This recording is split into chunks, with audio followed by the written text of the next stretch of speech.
to do, you had to plot where you were going and where you've been and how you're going to get there and how fast you're going and what direction you're supposed to be flying, and looking out the window to see if we had any, we used to call them bandits, any bandits coming after us. No, there was no relaxation time when you were in the airplane. You worked all the time. I shouldn't say, on the way home. On the way home, after you took off your oxygen mask, I used to tune on the radio, the Armed Forces radio station, and I'd listen to the music, and I'd sing along. I'd sing along like with Frank Sinatra, and I'd get so mad at him, because I could hear little young girls screaming at him and hollering at him, and I was sitting there, and I was wet from the oxygen mask on my face, and I wanted to pee in the worst way, and this guy was singing to all the pretty girls, and I was like, what the heck am I doing here? And he's home, you know. So, but to answer your question, you did not have any time when you were flying. At least I didn't have any time. So how long were like your flights? Well, depending where you were going. Like to Munich, they used to come around, let's say they would come around 2 o'clock in the morning, and a guy would come to your Nissan hut, and he used to carry an oil lantern, and when he opened the front door, you'd look up and it made a ghostly color on his face, and he'd read off which guys were going to fly that mission this morning. And he'd say, okay, and he'd call out the names. He said, he'd say, breakfast at 3, briefing at 4, takeoff at 5, okay? And then we'd go and we'd have our breakfast, and we'd go to this large room, the briefing room, and there would be a big mat up front that was covered. And the intelligence officer would stand up there when we were all seated. He'd pull off the cover, and that would show the lines as to where we were going to fly that day. And then he'd tell us about our mission. So every mission was a little bit different than the next one, okay? So when you say like when you go home, were you in the U.S. or were you in? Oh, no, I should have made that clear.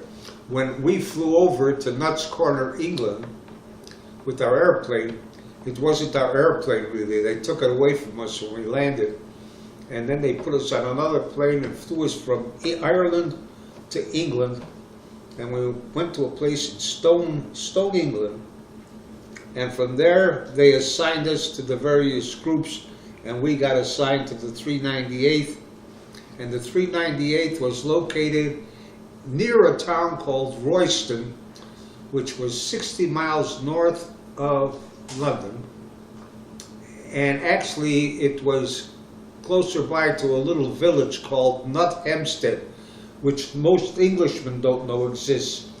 That's where it was, and so that's where we flew out of. We flew out of Nut Hempstead, Michigan, England. That was about 60 miles north of London. Oh, so then so that's it's not that far away from Germany. How far away from it? Well, if you took off of Nuts Corner, you had to fly, depending where you were going, like you could fly straight through France to Germany, and then you'd fly to your target, wherever the target was. It was never a direct route. Once we went to a place called Berz, Czechoslovakia, which was one long trip. And so each place, wherever your target was, they'd lay out how they wanted you to get there. And what you would do is your group would take off. We used to take off one plane a minute. And we'd fly around, and they had beakers around that you could fly around until you met up with your other aircraft from the group, and then the group would meet with the wing, and then the wing would take off and go to the target. So, and then would you come home every night? I hope so. It wasn't every night. We'd get home before the day was out. We were home before the sun set. So you leave like at 5 in the morning and be back before. We'd take off. We'd usually take off 5, 6 o'clock. I would say the ordinary time was say 6 o'clock in the morning, and depending on how far you had to go, the flight could be 6 hours or 5 hours or 7. Like to Munich was 7.5 hours. To Brux, Czechoslovakia, it was 8 hours. That's 8 hours there and 8 hours back. So if you got to go to France, they were shorter, of course, because France was so much closer to England. You know, we used to call those milk runs because you didn't have to be in the air too long, and generally the flak wasn't as heavy as when you got into Germany. Okay. Okay. How many years were you in the Air Force? Like, were you in that town? Oh, you mean when I got overseas? Yeah. Not long. They worked us very hard. We were the first replacements. In other words, our group was the last full group to go over, and my crew was one of the first replacements. That means we were taking the place of somebody who had been shot down. So we got over there in May, and actually, I didn't start flying combat missions until... What year? Oh, excuse me, 1944. We didn't start flying combat missions until after D-Day. I think it was a week after D-Day. And then I was finished flying my missions by, I think it was mid-November. We worked very hard. Our operations officer didn't realize he was flying us so often. And we went in and told him we weren't complaining. How many missions? 35, dear. 35. 30,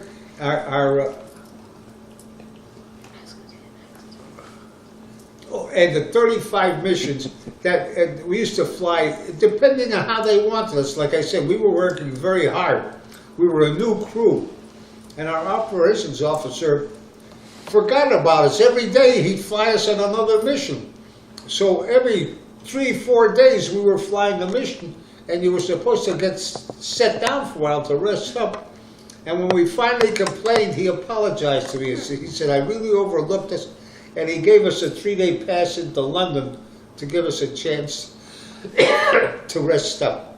So, your question is, how often did we fly? Yeah, like for...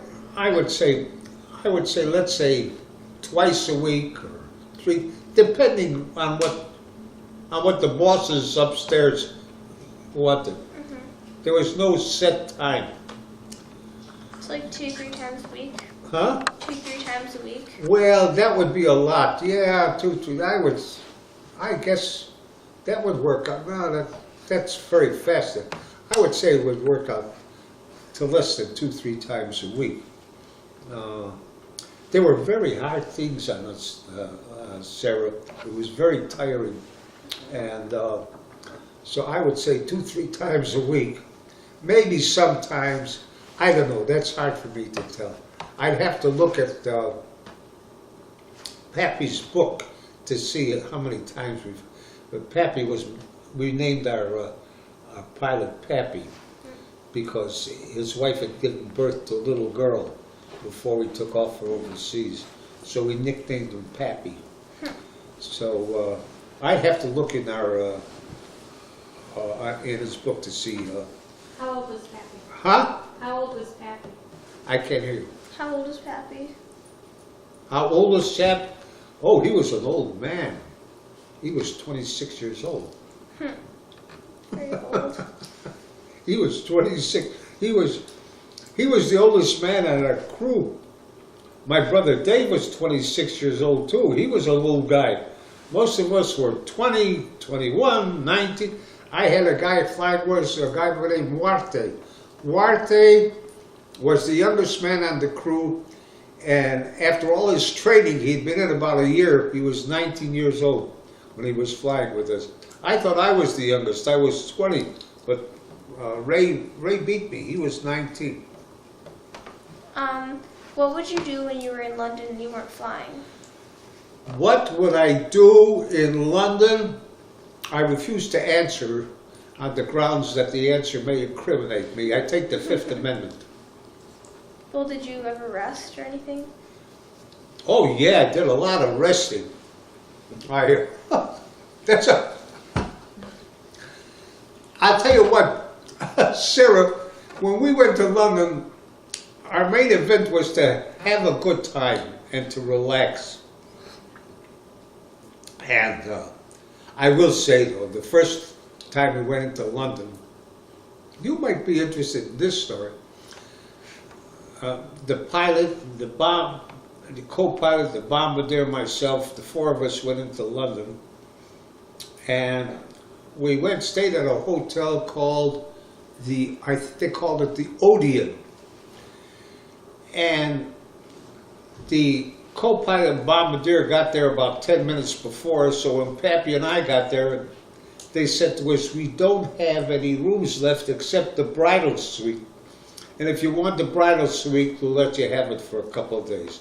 So Pappy and I stayed in the bridal suite, and we went upstairs. It was a beautiful suite, and we didn't even get undressed. We flopped down on the bed, and we slept from early afternoon until past dinner time.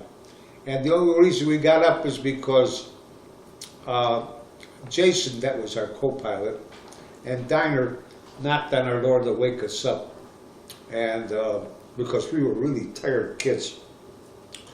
But that's what we when we get into London, mainly we would come in to have some fun and do the things that young men do when they're off on the town, like they do here. You know? Mm-hmm. Okay.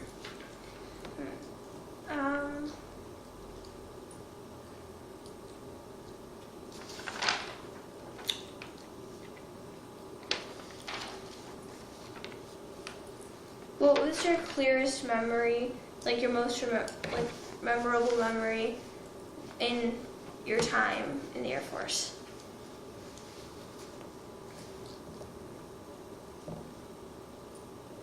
You mean when I was flying? Yeah, or anything. No, I won't tell you anything. Okay, then when You you're don't want to hear what my most memorable time is. When I was flying. When I was flying, what's my most memorable thing in the air? I think the most memorable flight I had was the one we came home on when we lost one engine over Europe and then over the English Channel when Pappy had to cut off another engine and all we had was two. And I think we all knew that the plane could stay in the air with two engines, but it had to be a direct flight. We couldn't fool around. Pappy had to bring it directly into our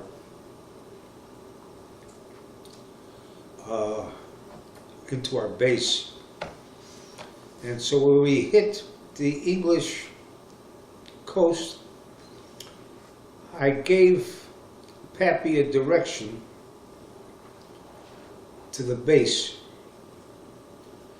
And oh, I have to tell you this, and at that time, I was flying, I had a device on the aircraft, which was a British device. It was the first real directional radar that the British had come up with. And when you learned how to manipulate that thing, it didn't have a great distance. It only went about 200 miles into Europe. But going home, I had that device, and I could give very good directions from that. It was a very good piece of equipment. And I gave Pappy the direction home, and he got home, and he sent up a red flare to let everybody know we were in trouble. And he landed that airplane on two engines, and the colonel came out in a Jeep to meet us, and I remember I got out of the airplane, and I jumped out of the airplane, and I ignored the colonel, and I fell down on my knees and I kissed the ground. I was so happy to get down. And the colonel thought that was pretty good. So I think that was probably, there were other things, but I think flying, I think that was the, oh, by the way, also, we got a vacation. We got what they called a rest leave. They gave us 2 weeks off. And we went up to Scotland. We went up to a place called the Firth of Clyde. And there were no other soldiers up there but us. And we spent, I'd say we spent 8 days or 7 days there. And then from there we went to Glasgow. And from there we went to Edinburgh before we went home. So we had a 2-week vacation from flying. That was nice. Okay, what's next? I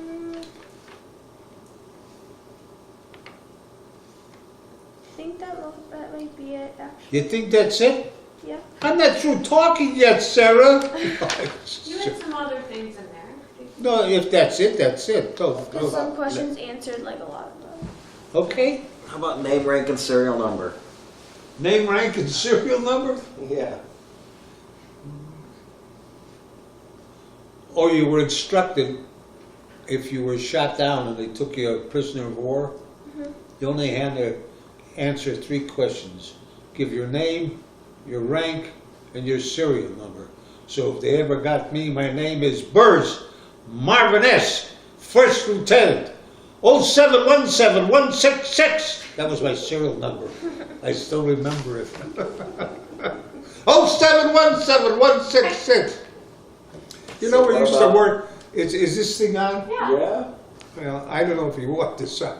Sure. But you always used to worry, when on your name tags. Did you ever see name tags? Sure. Dog tags. Name tags has a little hook in it. I know. And when Dave and I were in the Army, he explained to me what the hook was. He said, you know what that hook is? I said, no. He said, that's like they put in your teeth. So it hooks into your teeth once you're dead. However, they would put down your religion. Like Catholic, they put a C, Protestant, they put a P. For the Jewish guys, they put an H.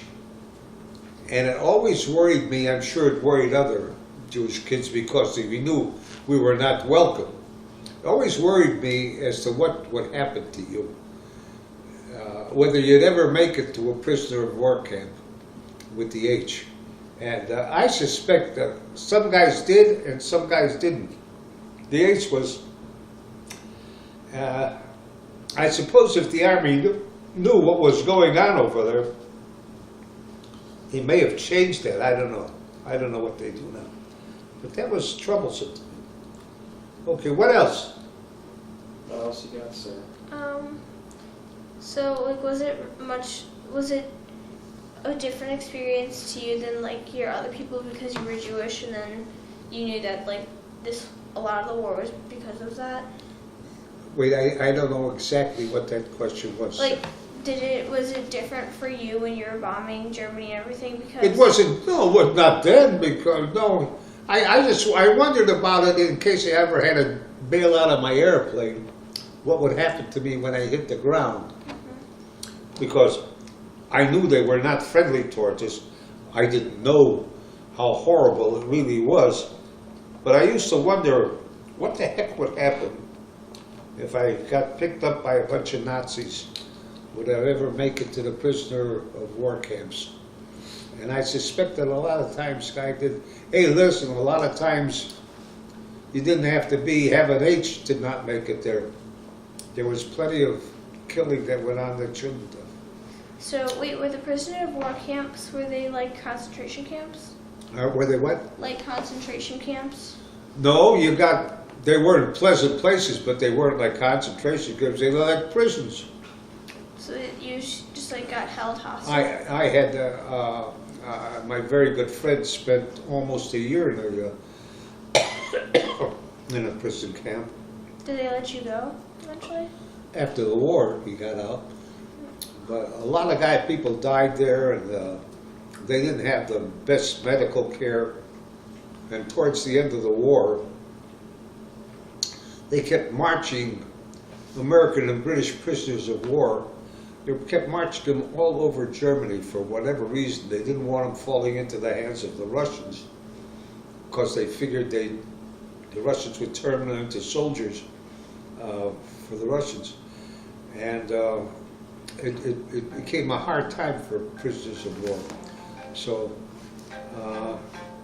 it was not a pleasant place to be, but it wasn't like the concentration camps. What's the matter? Phone's going on. Okay. So. Wait, I also have another question. Oh yeah, was we got into the war after Pearl Harbor. Yeah. And that was from the Japanese. So then why did we go to the Germans? Well, we figured everybody, even in, I shouldn't say everybody, most of the people of this country knew that we'd be fighting the Germans. But the Germans did a dumb thing. When we declared war against Japan, Mr. Hitler decided to declare war against the United States. Did you know that? Sure. He declared war on us. He had to. Well, he was an ally of the Japanese. Right. They had a treaty. Yeah. Well, he was not known for keeping his treaties Sure, all the too. time. But, so that was the big blow. So was the mood of the country that Nazi Germany and I guess Japan certainly was a clear and present danger to the American way of life? Neil, I didn't get the question, excuse me. Ask the question. I didn't hear you. Was the mood of the country Yeah. that this war was a clear and present danger to the American way of life? For the most part, yes. If you're asking, was most of the public in favor of the war, particularly after Pearl Harbor, I don't think anybody wanted to voluntarily go to war. The attitude in this country then was very similar to now. We don't want to volunteer to go into a war. But after Pearl Harbor, that kind of coalesced, consolidated most of the feeling. There were still people who were opposed to the war, like Colonel McCormick in the Chicago Tribune. Oh, God, violently opposed. But in any event, they, for the most part, everybody came together and backed the war effort. Yeah, they did a good propaganda job. And hey, listen, Hitler had taken over all of Europe. The Japanese had taken over most of Asia and the islands in the Pacific.